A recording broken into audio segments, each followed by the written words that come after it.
اردو کتاب شاعر کا نام انور مسعود۔ کتاب نمبر 2۔ تمہاری بھینس کیسے ہے کہ جب لاٹھی ہماری ہے، اب اس لاٹھی کی زد میں جو بھی آئے سو ہمارا ہے۔ مذمت کاریوں سے تم ہمارا کیا بگاڑو گے، تمہارے ووٹ کیا ہوتے ہیں جب ویٹو ہمارا ہے۔ مشکل الفاظ کے معنی۔ مذمت کاریوں یعنی برائی کرنا۔ تشریح۔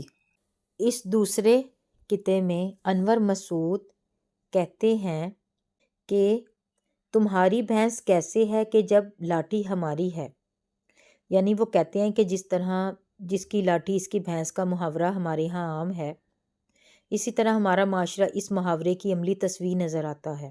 یہ پوری دنیا کا ہی المیہ ہے۔ جو نیا نظام ہے اس نے پوری دنیا کو تہہ و بالا کر رکھا ہے۔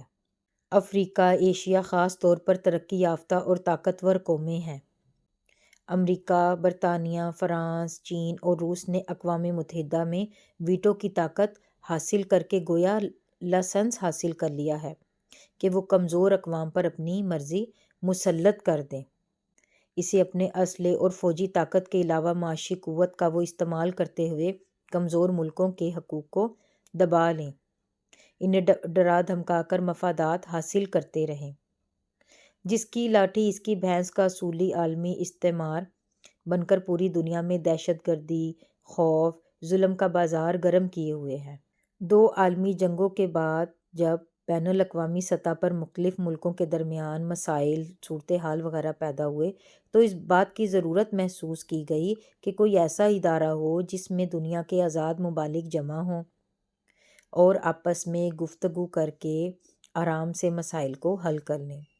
اس لیے اس نتیجے میں اقوام متحدہ کا ادارہ قائم کیا گیا اور ادارے کے جو مقاصد ہیں اس میں یہ کہا گیا کہ ساری دنیا میں بسنے والے لوگوں کے حقوق کی حفاظت کی جائے، کسی کمزور پر کوئی ظلم نہ ہونے دیا جائے، اور جہاں پر لوگوں کی اکثریت ہے ان کی رائے کا خیال رکھا جائے، اور اب پوری دنیا کے نمائندہ لوگ جتنی مرضی قرارداد پیش کرتے ہیں، ویٹو کا حق رکھنے والی بھی طاقت اس قرارداد کو ویٹو کر دیتی ہے تو وہ قرارداد غیر مؤثر سمجھی جاتی ہے۔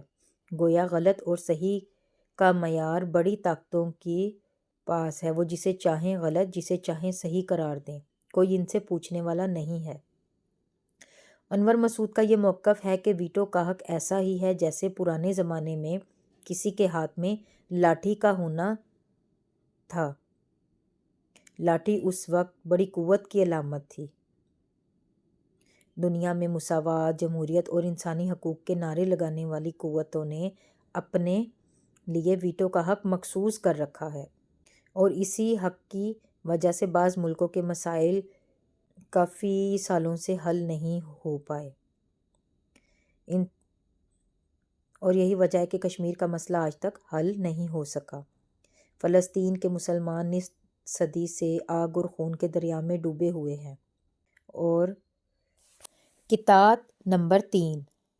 اجڑا سا وہ نگر کہ ہڑپا ہے جس کا نام، اس قریۂ شکستہ و شہر خراب سے عبرت کی ایک چھٹانگ برآمد نہ ہو سکی، کلچر نکل پڑا ہے منوں کے حساب سے۔